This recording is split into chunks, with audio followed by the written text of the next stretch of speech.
할렐루야. 성도 여러분 환영합니다. 주님을 향한 우리의 사모함이 차고 넘쳐 주의 영광을 보는 예배가 되기를 예수님의 이름으로 간구하고 축복합니다. 아멘. 할렐루야. 자, 그럼 먼저 기도하시겠습니다.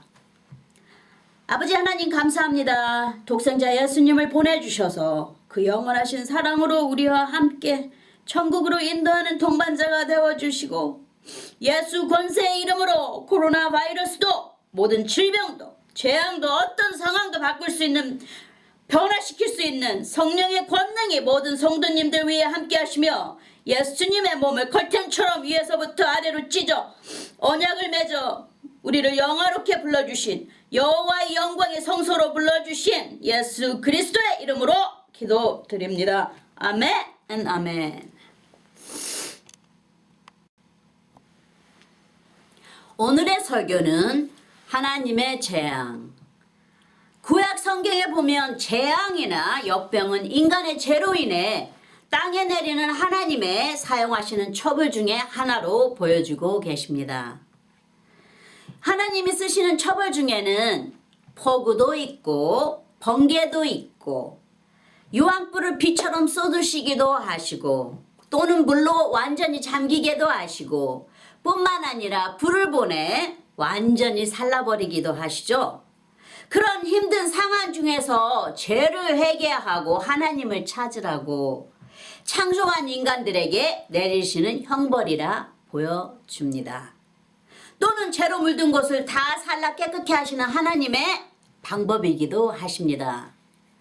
제사장 아론의 아들들이 하나님이 원하지 않는 향불을 사르다 불의 처벌을 받습니다. 레위기 10장 1절에 보시면 아론의 아들 나답과 아비후가 각기 향료를 가져다가 여호와의 명하시지 않은 다른 불을 담아 여호와의 앞에 분향하였더니 2절에 불이 여호와 앞에서 나와 그들을 삼킴에 그들이 여호와 앞에서 죽은지라. 오직 여호와의 뜻대로만 예배를 드리는 것입니다. 오직 주님께서 명하신 대로 드리는 자에게 주님의 축복과 주님의 사랑이 함께 임하는 것입니다. 게다가 소돔과 고모라는 온 동네가 죄를 범하는 바람에 유황과 불을 내리셔서 완전하게 살라 죄만 나게 하셨어요. 아무것도 없이 다 살라버리셨어요. 그 동네를. 창세기 19장 24절에 여호와께서 하늘 곧 여호와께로서 유황과 불을 비같이 소돔과 고모라에 내리사. 그래서 완전하게 다 그 땅을 다 죄로 남게 하셨어요. 더 나아가 노아 때는 사람들의 죄를 폭우비로 보내 땅이 물에 잠겨 다 없어버렸듯이 완전한 폭우 같은 장마비가 내렸어요. 땅에. 그렇듯이 살리기도 하시고 죽이기도 하시는 주님의 주권 안에 인간을 다스리시고 있다는 것을 재앙을 들어 경고하시기도 하셨어요. 나는 하늘의 하나님이니라 하고 인간에게 알리시는 것이죠. 벽돌탑을 쌓던 인간의 그 오만함이 주님께서 보시고 한심하게 여기시사 다 흩어버리시잖아요. 그리고 다 각자의 다른 언어를 주셔서 이렇게 세계가 창조된 거 아닙니까? 그래서 우리가 이게 여러 언어를 쓰고 있지 않습니까? 주님은 한 언어로 다 함께 예수 그리스도와 함께 하나로 유니티가 되게 하나로 만들어서 주님과 함께 서로 사랑을 나누게 하시려고 하셨지만 우리의 오만함과 잘못된 그런 거만함 때문에 하나님보다 더 높아지려고 하는 그런 잘못된 죄를 가지고 있기 때문에 하나님께서 어쩔 수가 없이 언어도 흩어버리고 모든 민족을 다 흩어버리셨어요. 그래서 이렇게 우리가 여러 가지 언어를 사용하고 우리가 서로 하나가 되지 못하는 것입니다. 그러나 주님께서 그런 인간의 죄악을 아시고 예수 그리스도를 보내주셔서 우리가 하나가 예수 그리스도의 보혈로 십자가에서 하나가 될 수 있는 길을 가르쳐 주신 것입니다. 할렐루야. 구약 성경에는 하나님의 선택을 받은 이스라엘 나라나 선택을 받지 않은 애굽도 하나님의 다스리심 안에서 하나님의 사람을 보내 심판의 경고가 내리고 그 상황을 대처하게 하셨어요.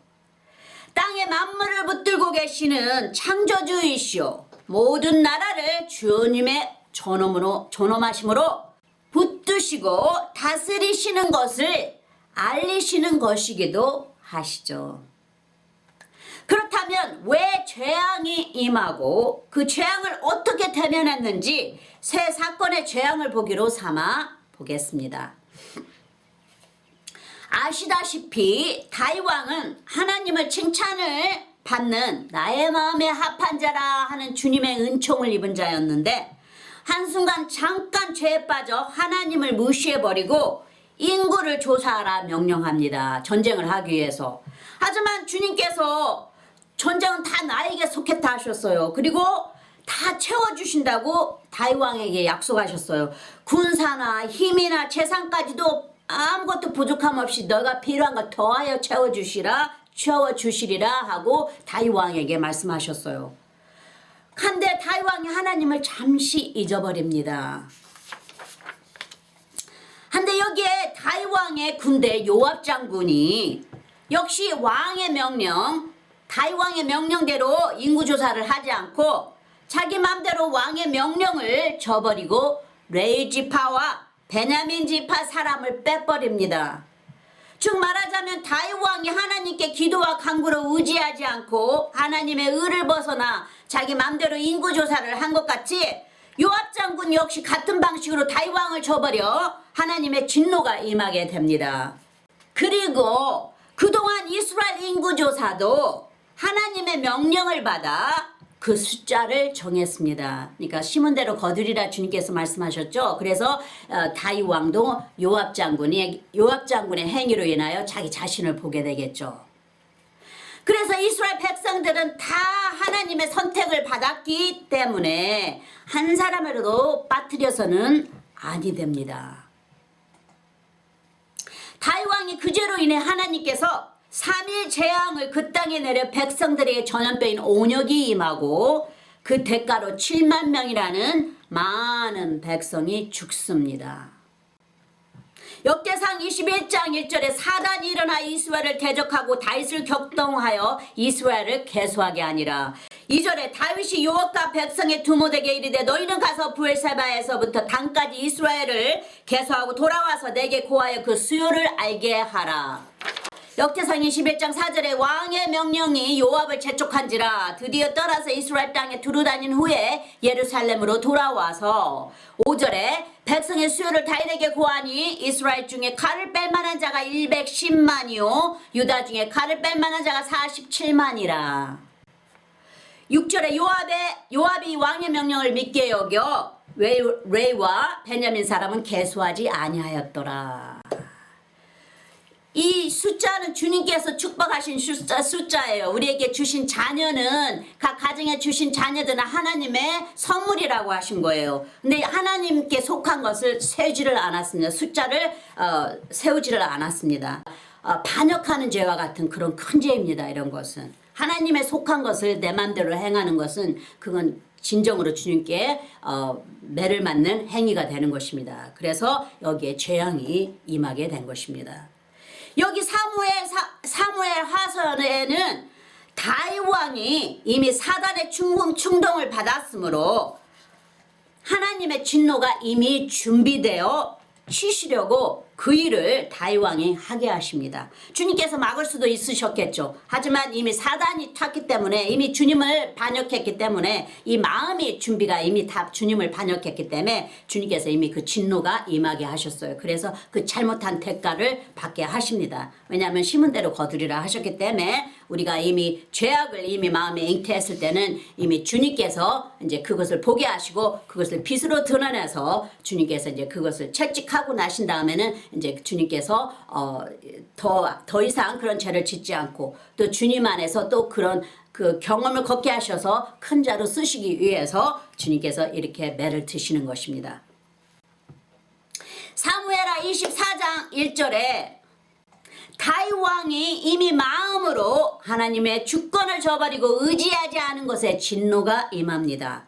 사무엘하 24장 1절에 여호와께서 다시 이스라엘을 향하여 진노하사 저희를 치시려고 다윗을 감동시키사 가서 이스라엘과 유다의 인구조사하라 하신지라. 역대상 21장 7절에 하나님이 이 일을 괘씸히 여기사 이스라엘을 치심해. 여기에는 하나님의 이제 준비를 보여주고 계시는 것입니다. 이미 다 마음으로 다 죄를 짓고 준비했기 때문에 주님께서 이것을 완전히 이루어지게 하시는 것이 그냥 열어버리십니다. 그리고 그의 죄가를 받게 하십니다. 그 대가로 사무엘서 24장 15절에 이 여호와께서 그 아침부터 정하신 때까지 온역을 이스라엘에게 내리심에 전염병을 이스라엘에게 내리십니다. 밤부터 부활 새벽까지 백성의 죽은 자가 7만인이었더라. 7만인이라 이렇게 여기서 보여주고 있습니다.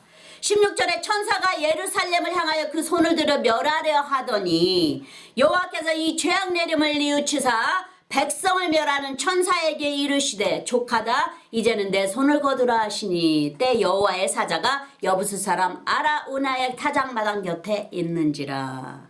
주님께서 이제 후회하시는 거예요. 이렇게 창조하신 백성을 이렇게 혼을 내시더라도 재앙으로 혼을 내시더라도 이렇게 주님께서 마음의 회개를 주님께서도 회개하셔요.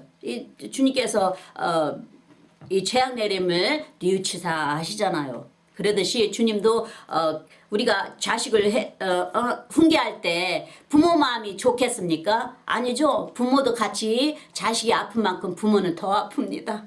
그러듯이 전부 아버지의 마음도 자기 자식들을 향한 마음은 똑같습니다. 여러분. 아버지의 마음을 아시는 자녀들이 되시기를 바랍니다. 다윗 왕이 회개하며 하나님께 매달립니다. 대신 자기를 죽여달라고. 사무엘하 24장 17절에 다윗이 백성을 치는 천사를 보고 곧 여호와께 아뢰어 가로되 나는 범죄하였고 악을 행하였사거니와 이 악무리는 무엇을 행하였나이까. 청컨대 나의 주의 손으로 나와 내 아비의 집을 치소서 하고 주님께 회개합니다. 차라리 나를 죽이소서. 왜 죄 없는 내 백성을 죽이나이까 하고 다윗 왕이 이제 주님께 아뢰는 것이에요. 그래서 중보자가 계신 우리 예수 그리스도께서 우리가 이런 고통을 겪을 때마다 주님께서 우리를 위하여 중보하신다고 하셨어요. 아버지 하나님께 우리를 위하여 중보하신다고 하셨어요. 우리가 이런 일을 당할 때마다 힘들어할 때마다. 역대상 21장 8절에 보시면 다윗이 하나님께 아뢰어 내가 이 일을 행함으로 큰 죄를 범하였나이다. 이제 간구하옵나오니 종의 죄를 사하여 주옵소서. 내가 심히 미련하게 행하였나이다 하니라. 그러자 하나님의 사람이 어떻게 하라 하고 다윗 왕에게 가르쳐 줍니다. 주님은 항상 우리에게 매를 대시고 그 매를 댄 다음에도 위로하시고 또 옳은 길로 인도하셔서 축복하십니다. 우리 주님은 그런 분이십니다. 주님을 더욱더 알아가시기를 바랍니다. 사무엘하 24장 18절에 이날에 가시 다윗에게 이르러 고하되 다 올라가서 여부스 사람 아라우나의 타작마당에서 여호와를 위하여 단을 쌓으소서 하매 사무엘하 24장 21절에 가로되 어찌하여 내 주 왕께서 종에게 임하시나이까. 다윗이 가로되 내게서 타작마당을 사서 여호와께 단을 쌓아 백성에게 내리는 재앙을 그치게 하려 함이로라. 사무엘 24장 24절에 왕이 아리우나에게 이르되 그렇지 아니하다. 내가 값을 주고 내게서 사려라. 값없이는 내 하나님 여호와께 번제를 드리지 아니하리라 하고 은 50세겔로 타작마당과 소를 사고 사무엘하 24장 25절에 그곳에서 여호와를 위하여 단을 쌓고 번제와 화목제를 드렸으니 이에 여호와께서 그 땅을 위하여 기도를 들으심에 이스라엘에게 내리는 재앙이 그쳤더라. 결국 다윗 왕이 죄를 회개하고 하나님께 번제와 화목제 또는 낙헌제를 하는 제사를 드립니다. 이 제사는 스스로 가진 나의 재산으로 재물을 사서 하나님께 감사의 표현을 하며 올려드리는 그런 제사이죠. 화목제, 스스로 자진해서 드리는 번제라 해서 감사함으로 드리는 거기 때문에 이 제사가 아주 주님과 화목하려고 주님께 올려 드리는 제사 중에 아주 중요한 제사죠. 다윗 왕의 찬송 시 중에 가장 좋은 수소로 주께 바치리다 하고 고백하죠. 수소는 제사 제물 중에 가장 비싸고 값진 제물인지라 다윗 왕이 그 마음의 중심이 하나님께 제일 좋은 것으로 바친다는 것을 표현합니다. 시편 51장 18절에 주의 은택으로 시온의 선을 행하시고 예루살렘 성을 쌓으소서. 이 다윗성이죠. 시온성은. 시편 51장 19절에 그때 주께서 의로운 제사와 번제와 온전한 번제를 기뻐하시리니 저희가 스스로 주의 단에 드리리이다. 제를 짓고 난 다음에 우리가 화목제를 올립니다. 주님께 감사하는 마음으로 다시 주님과 함께 화목하기 위하여 주님께 나아올 때 우리가 이런 제사 번제물을 드리게 되죠. 근데 이렇게 감사의 화목제의 번제를 드립니다. 근데 수소가 가장 비싼 그런 제물이죠. 그래서 다윗이 이렇게 주님 앞에 이렇게 자기의 마음을 심령을 표현하는 것입니다. 그리고 수소를 드리죠. 또 아들 솔로몬은 1000번의 제사를 드리지 않습니까? 그리고 이 장소가 하나님을 위해 단을 쌓다 하는 다윗성인 하나님을 예배하는 거룩한 예루살렘 성인 시온성이 됩니다. 열왕기상 2장 10절에 다윗이 그 열조와 함께 누워 자서 다윗성에 장사되니 다윗이 그 자리에 묻히죠. 그리고 이제 예수 그리스도의 이름이 이제 그 성을 통하여 영원히 이제 대대로 주님의 빛이 비춰지는 것입니다. 뿐만 아니라 다윗 왕이 기도함으로 그 땅의 온역이 그치고 하나님을 기념하는 시온성 즉 예수님의 이름이 함께 하시는 거룩한 예루살렘 성이 세워진 것입니다. 그러므로 이 재앙은 하나님의 뜻을 벗어나 하나님을 의지하지 않고 이스라엘을 다스리시는 하나님의 주권을 저버리고 다윗 왕 맘대로 인구조사를 하고 또 요압 장군의 이기적이고 하나님의 주권과 왕의 명령을 저버리고 자기 뜻대로 두 족파를 빼버린 조작된 인구 숫자로 인해 하나님의 분노가 임하여 이스라엘에게 내린 재앙이죠. 하지만 하나님께서 선견자 갓을 보내 재앙을 끝일 수 있는 길을 가르쳐 주십니다. 회개와 함께 번제와 화목제 제사의 단을 쌓고 또 다윗 왕의 기도를 통하여 재앙이 마칩니다. 다윗 왕은 하나님이 기뻐 받으시는 기도와 회개를 자주 하는 하나님의 사람이죠. 자, 그 다음은 애굽왕 바로에게 임한 7년 재앙과 7년의 축복을 요셉을 보내 이 재앙을 대처하시는 상황을 보겠습니다. 구약 성경 시작부터 마지막 장까지 하나님께서 땅의 재앙으로 기근이 있게 하신 걸 볼 수 있습니다. 왜냐하면 인간의 죄로 인한 즉 하나님을 등진 삶을 삶으로 하나님께서 긍휼과 심판을 통해 함께 행하신 걸 볼 수 있습니다. 여기 두 번째 기근의 재앙은 하나님께서 이스라엘 백성을 애굽 한 곳으로 모아 보살피시려고 그리고 먼 훗날에 모세 선지자를 통해 이스라엘 백성들을 출애굽을 시켜서 주님의 예수 그리스도의 모든 복음을 온 세상에 전파하시려 주님께서 만세전에 이미 다 준비하신 일을 뜻하시려고 준비하고 계신 것입니다. 하지만 재앙을 내리실 때는 그곳에 죄가 있거나 또는 그 지역을 깨끗게 하신 다음 주님의 뜻을 이루려 하실 때 재앙과 연병으로 땅을 치신 것을 룻기서에서나 또는 민수기서에서도 신명기서에서도 계속해서 보여주십니다. 여기 두 번째 사건에는 모든 민족이 흉년으로 인해 먹을 것이 없어 애굽에 가서 먹을 것을 사도록 하나님께서 이미 준비하신 것을 보여주시죠. 한데 애굽 땅에 흉년을 내리시기 전에 풍년에 7년의 해를 먼저 주셔서 준비하게 하시는데 그리고 주님이 함께 하시는 요셉을 먼저 훈련하셔서 애굽에 보내어 이 14년의 올 풍년과 흉년을 대비할 수 있도록 모든 것을 준비시키십니다. 자, 여기에 바로 왕의 꿈을 꾸고 요셉이 해석을 해줍니다.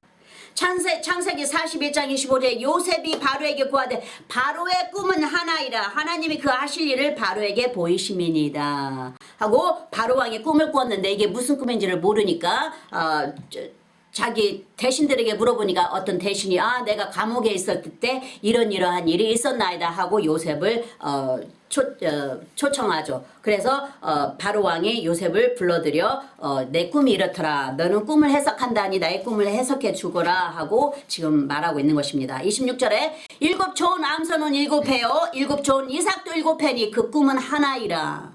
창세기 41장 29절에는 온 애굽 땅에 일곱 해 큰 풍년이 있겠고 나아가서 요셉이 흉년을 대처할 수 있도록 애굽 왕에게 하나님의 뜻을 가르쳐 줍니다. 그러고 보면 하나님은 재앙과 해결책을 함께 준비하셔서 끝 마무리를 은혜롭게 행하시죠. 그리고 백성들이 항상 회개할 기회를 항상 주십니다. 매만 되시는 분이 아니에요. 말하자면 비켜갈 길까지 다 준비하시는 분이십니다. 우리 하나님 아버지께서는. 할렐루야. 창세기 41장 27절에 그 후에 올라온 파리하고 흉악한 일곱 소는 7년이요 동풍에 말라 속이 핀 일곱 이삭도 일곱 해 흉년이니 28절에 내가 바로에게 구하기를 하나님이 그 하실 일로 바로에게 보이신다 하니 이것이라. 창세기 41장 30절에 후에 일곱 해 흉년이 들므로 애굽 땅에 있던 풍년을 다 잊어버리게 되고 이 땅이 기근으로 멸망되리니. 창세기 41장 31절 후에 든 그 흉년이 너무 심함으로 이전 풍년을 이 땅에서 기억하지 못하게 되리이다 하면서 창세기 41장 35절에 그 관리로 장차 올 풍년의 모든 곡식을 거두고 곡물을 거두고 그 곡물을 바로의 손에 돌려 양식을 위하여 각성에 적치하게 하소서. 그러니까 그 풍년 때의 모든 것을 걷어들여서 준비하라고 가르쳐 주시는 것입니다. 그러자 바로 왕이 요셉에게 모든 것을 부여해 줍니다. 창세기 41장 40절에 너는 내 집을 치리하라. 내 백성이 다 내 명을 복종하리니 너는 나는 너보다 높음이 보좌뿐이니라. 그러니까 요셉에게 모든 이 애굽 나라 모든 백성들이 요셉의 말을 듣는다는 거예요. 그리고 임금과 같이 애굽 왕의 바로의 왕처럼 모든 권능이 있다는 것입니다. 게다가 하나님께서 뜻을 이루시려 하실 때는 많은 사람의 생명과 짐승과 육축까지도 희생하십니다. 하지만 요셉을 보내셔서 주님께서 이렇게 준비하시는 거죠. 애굽은 이 이스라엘 백성들을 아주 하시하게 봤습니다. 아주 낮게 봤어요. 왜 그러냐면 목축을 치는 자들이라 목축 치는 자들은 아주 제일 밑에 있는 자들로 압니다. 이 애굽에서는. 그래서 근데 이 이스라엘 사람인 요셉을 자기하고 대등한 자로 세워줍니다. 이 다 하나님의 역사입니다. 창세기 45장 5절에 당신들이 나를 이곳에 팔았으므로 근심하지 마소서 한탄하지 마소서 하나님의 생명을 구원하시려고 나를 당신들 앞에 보내셨나이다. 주님께서 다 준비하시려고 악을 선으로 갚으시는 주님께서 형제들이 질투로 인해 자기 동생을 죽이려고 요셉을 죽이려고 음모를 짜죠. 그러다가 하지만 주님께서 유다를 통해 요셉을 건지게 해주시죠. 그래서 죽이지 않죠. 형제들이. 그리고 다른 나라 사람들 손에 팔려서 애국까지 가서 주님께서 다 이렇게 하나하나 다 준비하신 거예요. 미리. 나중에 이 이스라엘을 통하여 모든 세상이 다 구원을 받을 수 있도록 주님께서 준비하신 것입니다. 이게 다. 7절에 하나님이 큰 구원으로 당신들의 생명을 보존하고 당신들의 후손을 세상에 두시려고 나를 당신들 앞에 앞서 보내셨나니 하고 요셉이 하나님의 뜻을 알죠. 그래서 하나님의 뜻을 이 형제들에게 말합니다. 8절에 그런즉 나를 이리로 보낸 자는 당신들이 아니요 비록 형들이 나를 죽이려고 했지만 그게 하나님의 뜻이라는 것을 여기에 보여주고 있습니다. 요셉이 하나님이시라 이렇게 말하고 있죠. 그런즉 8절에 다시 읽어보면 8절에 그런즉 나를 이리로 보낸 자는 당신들이 아니고 하나님이시라. 하나님이 나로 바로의 아비를 삼으시며 그 온 집의 주를 삼으시며 애굽 온 땅의 치리자로 삼으셨나이다. 그러니까 바로의 아비를 삼으셨다는 것은 이제 제사장의 그 이치를 말하는 것이고 온 집의 주를 삼으며 그럼 모두 이 땅을 다스릴 수 있는 주님의 권능이 있다는 것이고 또 온 땅의 치리자로 삼으셨나이다. 그러니까 거기 애굽에도 이 제사장들은 많이 이렇게 후대를 해준 것을 여기에서도 보여주고 있습니다. 그리고 애굽에 있는 고센 땅에서 야곱의 12족파를 통해 하나님의 역사가 펼쳐집니다. 그리고 요셉이 이 애굽에서 제사장이 됩니다. 출애굽기 1장 1절에 야곱과 함께 각기 권속을 데리고 애굽에 이른 이스라엘 아들들의 이름은 이러하니 출애굽기 1장 5절에 이미 애굽에 있는 요셉까지 야곱의 혈속이 모두 70인이었더라. 출애굽기 1장 6절에 요셉과 그의 모든 형제와 그 시대 사람은 다 죽었고 7절에 이스라엘 자손은 생육이 중다하고 번식하고 창성하고 심히 강대해 온 땅에 가득하게 되었더라.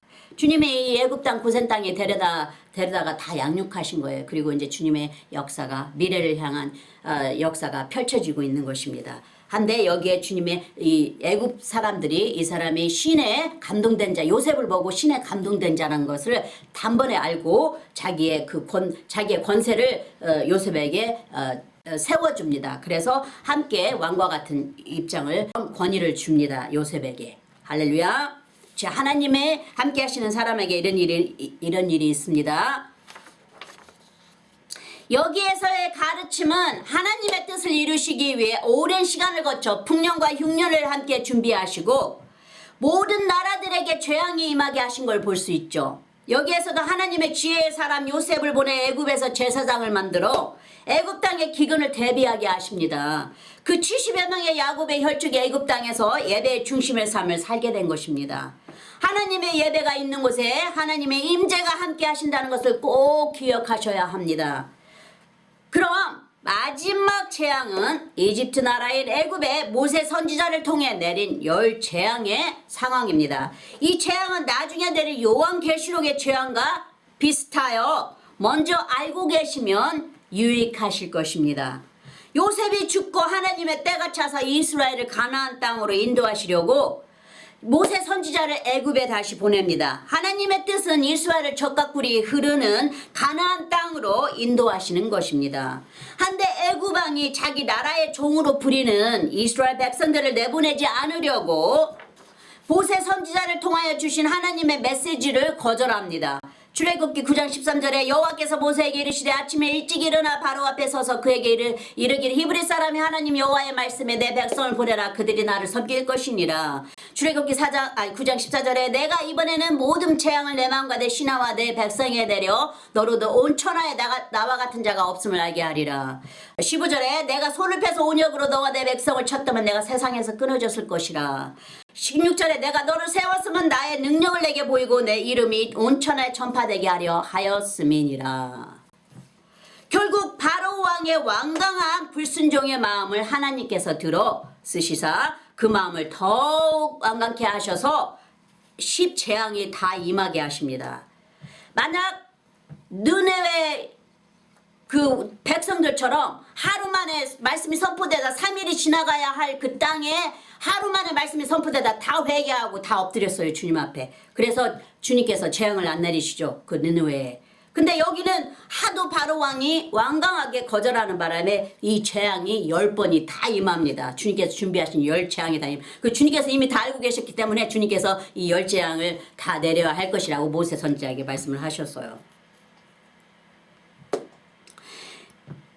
생명의 주인이신 하나님께서 애굽 땅의 각 각종의 첫째로 태어난 자의 목숨을 앗아 가실 때까지 바로 왕이 하나님의 말씀을 거절합니다. 애굽에도 이름 높은 술법하는 자들도 하나님을 인정했는데도 말이죠. 출애굽기 8장 18절에 술객들이 자기 술법으로 이같이 행하여 이를 내려 하였으나 못하였고 이는 사람과 생축에게 있는지라. 19절에 술객이 바로에게 고하되 이는 하나님의 권능이니이다 하나 바로의 마음이 강팍해 되어 그들을 듣지 아니하였으니 여호와의 말씀과 같더라. 이 술객들도 처음에는 몇 번 이렇게 주님의 하신 일을 카피를 했어요. 이렇게 그러니까 현혹시킨 거죠. 눈을 현혹시키는 거예요. 진짜로 그거를 행한 게 아니고 눈을 현혹시킵니다.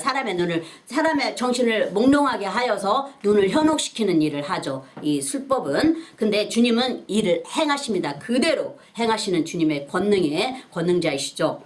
근데 여기에서 이 술객들도 주님을 인정합니다. 이건 하나님의 권능입니다 하고. 근데 바로 왕이 듣지 않습니다. 출애굽기 7장에서 11장까지 내리신 10재앙을 보시면 첫 번째로 물이 피가 되고, 두 번째로 개구리의 소리에 비린내가 애굽 온 땅에 온 집에 다 꽉 차게 되고, 세 번째로 애굽 온 땅에 티끌이 다 이가 되어 사람과 생축하게 오르고, 네 번째는 애굽 사람이 집집 파때가 가득하고, 다섯째 재앙으로는 생축고 말과 나귀와 약대와 우양에 심한 악질이 있을 것이며 하셨듯이, 모든 우리가 다스리고 먹고 키우는 것들에게 다 모든 것이 주님의 재앙이 임해서 이제 우리가 먹지 못하고 다스리지 못하고 사용할 수 없게 만드시는 것입니다. 이 재앙은. 여섯 번째는 사람과 짐승에부터 독종이 발하고니까 전염병이 붙어서 죽는 전염병으로 치신다는 거예요. 일곱 번째, 사람이나 짐승이나 밖에 있는 자에게는 그 우박이 그 위에 내려 죽으리라 하셨고, 이제 우박으로 하늘에서 내리셔 치신다는 거고, 여호와께서 내 손과 우박을 보내시고 불을 내려 땅에 달리게 하시니라. 여호와께서 우박을 애굽 땅에 내리시며 우박의 내림과 불덩이가 우박에 섞여 내림이 심히 맹렬하고, 그러니까 불덩이와 함께 우박을 내리셔서 일곱 번째 재앙이 임하였죠. 여덟 번째는 메뚜기가 애굽 온 땅에 이르러 그 사방에 내림에 그 해가 심하니 하였듯이, 이 메뚜기가 아무리 적은 것이라도 한 번 오면 그 땅에 살아남은 것이 하나도 없다고 그래요. 아홉 번째는 캄캄한 흑암이 3일 동안 애굽 땅에 있어서, 그러듯이 3일은 이게 예수 그리스도를 상징하는 것입니다. 주님께서 흑암에 들어가셔서 이 어둠의 역사를 파괴하셨죠. 예수의 성령의 권능으로 3일간 십자가에 못 박아서 돌아가셨을 때 3일간 이 어둠을 우리가 당해야 할 죽음을 거칠 수 있도록, 우리가 죽음을 거치지 않고 천국에 갈 수 있도록 주님께서 감당하시고 이 어둠을 파괴시켰어요. 성령의 능력으로. 그래서 부활을 하셔서 우리에게 그 죽음을 거치지 않고 주님 즉시 우리가 천국으로 올라갈 수 있는 성령의 능력이, 권능이 우리를 붙들어 이제 천국으로 데려간다 하셨어요. 그렇듯이 주님께서 이미 예전에도 애굽에 이런 재앙을 내리실 때도 벌써 믿지 않는 애굽 땅의 백성들에게 3일간의 깜깜한 흑암을, 지옥을 보이셨어요. 그리고 이스라엘 백성들, 믿는 이스라엘 백성들에게는 주님께서 빛으로 영원한 천국의 빛을 비춰주신 거예요. 이 온 땅에서도 주님께서 이 두 가지의 주님의 가르시는 천국과 지옥을 함께 보여주신 것이에요. 여기에.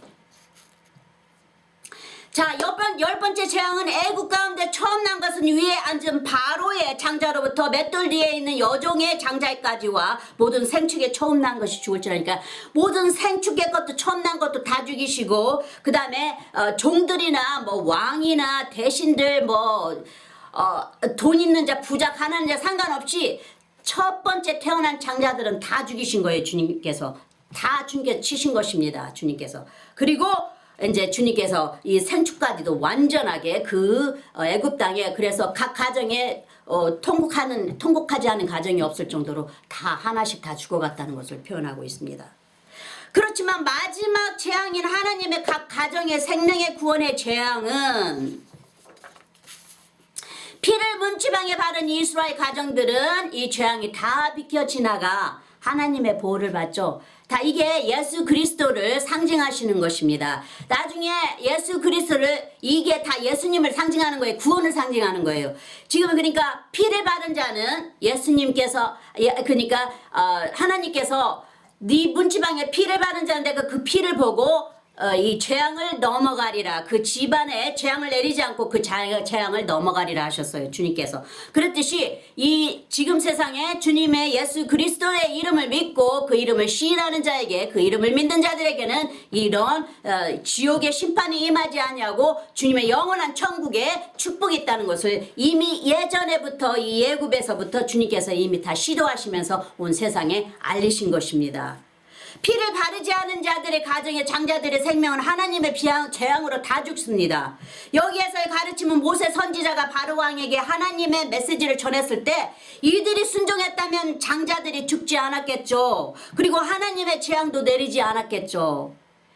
우리도 이 지점까지 가지 않도록 항상 깨어 있어야 되겠죠. 그리고 순종하는 우리가 되시기를 바랍니다. 바로 왕이 하나님을 인정하기까지는 결국 각 가정의 생명을 앗아가실 때 결국 이스라엘을 놓아 보냅니다. 비슷한 예를 들자면 바벨론 왕 느부갓네살이 하나님을 인정치 아니하고 나라를 다 정복했을 때 자기의 힘으로 나라를 세웠다 하고 입으로 자랑하죠. 아, 내가 이렇게 다 이루었느니라 하고 자랑했을 때 그게 1초도 지나지 않아 하나님의 재앙으로 치심을 받죠. 7년을 미친 짐승처럼 밖에서 떠돕니다. 떠돌고 나서야 그 다음에 하나님을 인정합니다. 천지의 주제시오 만왕의 왕이시라. 그리고 하나님을 인정합니다. 그 7년 동안 미치게 광야를 떠돌게 합니다. 하나님께서. 그래서야 그때서야 육이 이만큼 강합니다. 물론 7년이 걸리신다 하셨어도 그 안을 회개하고 돌아왔을 때는 주님께서 그 7년을 기억하지 않으셔요. 그냥 그 자리에서 용서하십니다.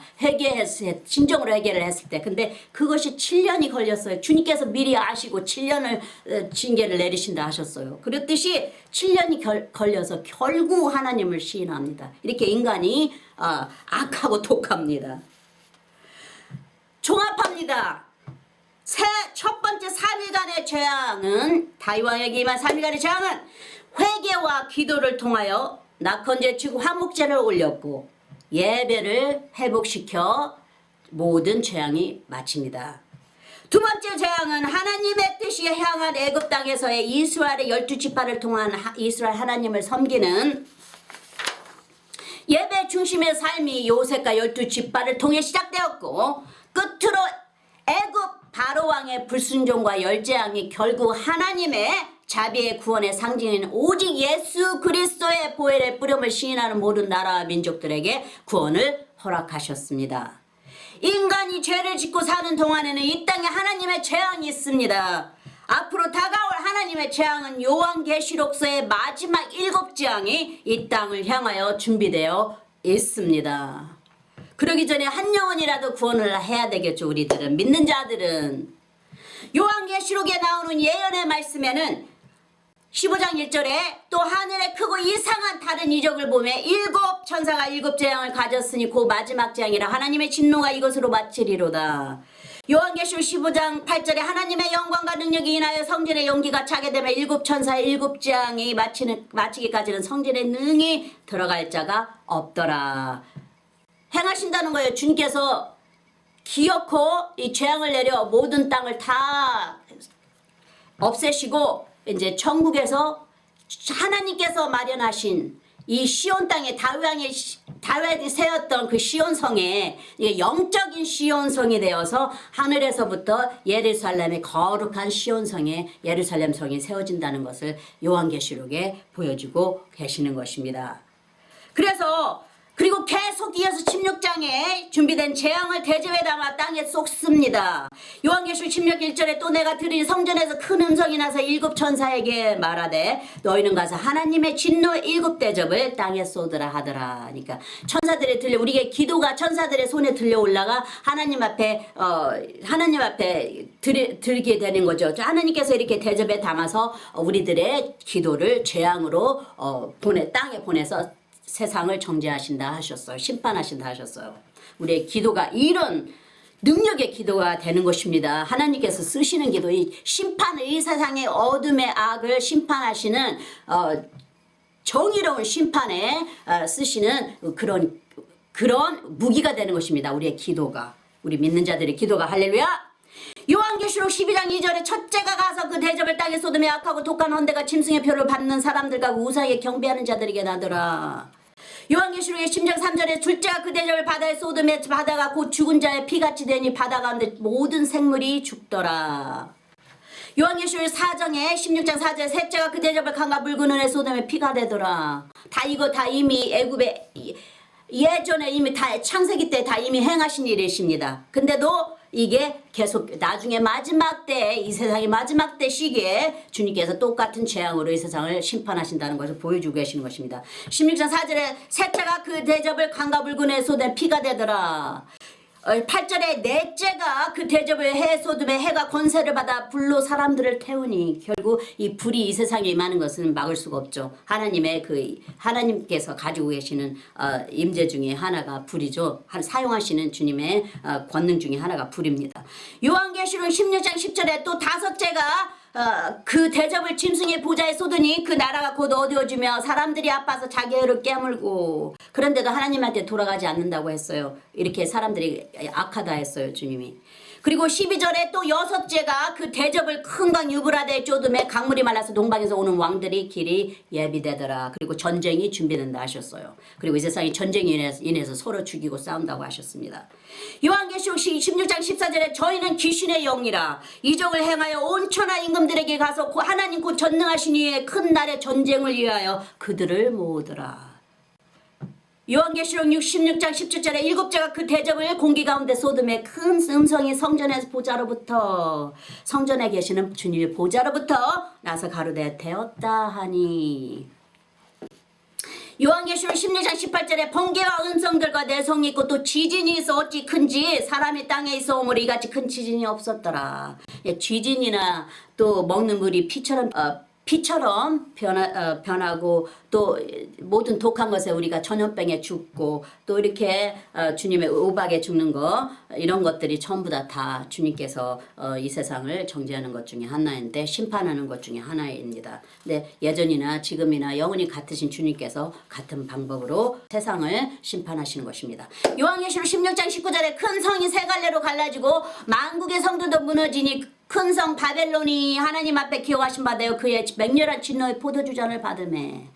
이미 정하신 것이라 이거는 변하지 않으신다는 것이에요.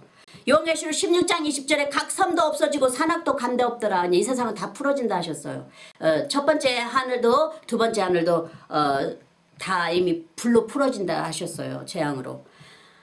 하나님의 완전한 재앙이 첫 번째 하늘과 두 번째 하늘이 다 불로 풀어져 버리고 하나님의 백보자 심판이 이 땅에 임하여 심판으로 땅의 모든 더러움을 깨끗게 하시고 하늘과 새 하늘과 새 땅인 영의 성전인 거룩한 시온성 예루살렘 성이 하늘에서 내려옵니다. 이게 다 이제 영적인 세상이 되는 것입니다. 하나님의 나라가 되는 것이, 하나님의 세상이 되고 하나님의 영적인 다스림이 되는 것입니다. 우리 예수 그리스도 만왕의 왕이요 만유의 주이신 것을 이제 여기에서 이제 보여주고 계시는 것이죠. 이제 주님의 다스리심이 완전히 우리를 믿는 자들이 주님의 완전히 주님의 거룩한 영이 이제 우리를 다스립니다. 우리는 거룩한 시온성 예루살렘 성에서 이제 주님과 함께 예배를 보는 것입니다. 할렐루야! 주님을 영원히 찬송하는 자가 되는 것이죠.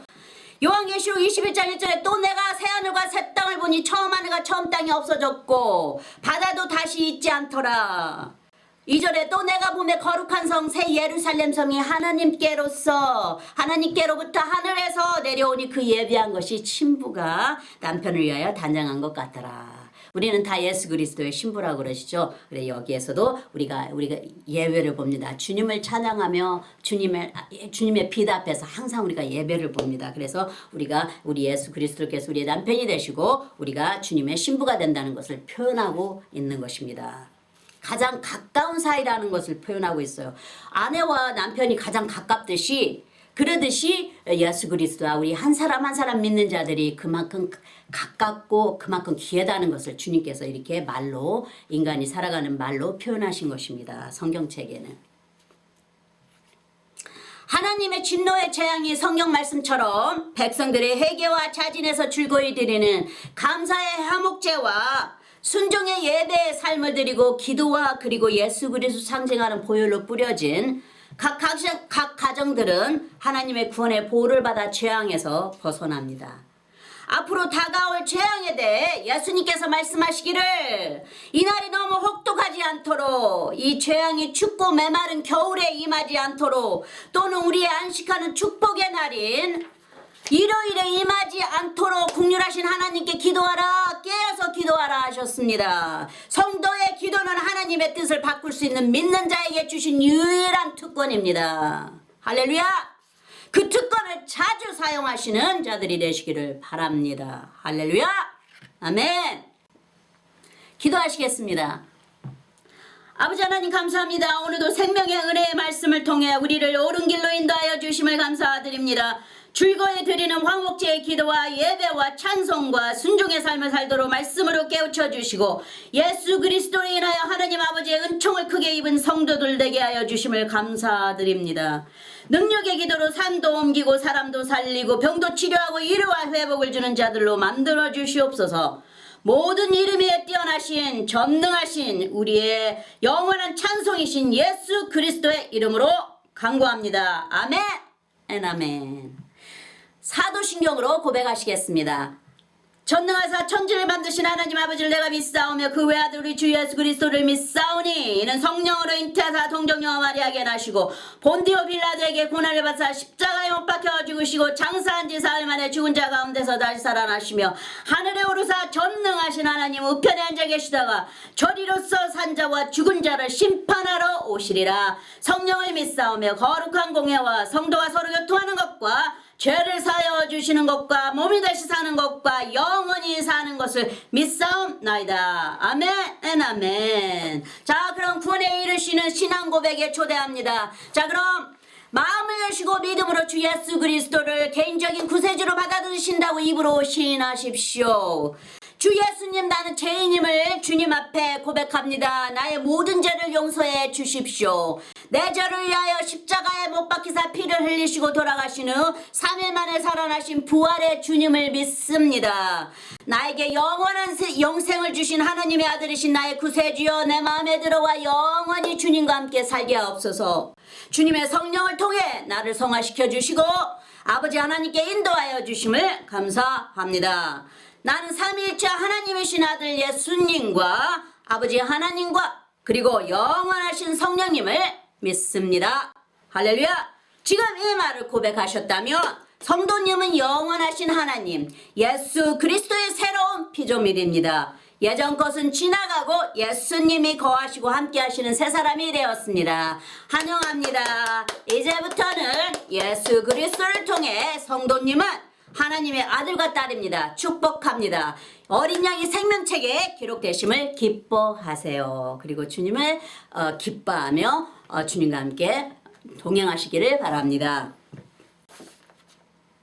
아론의 축복으로 축복하겠습니다.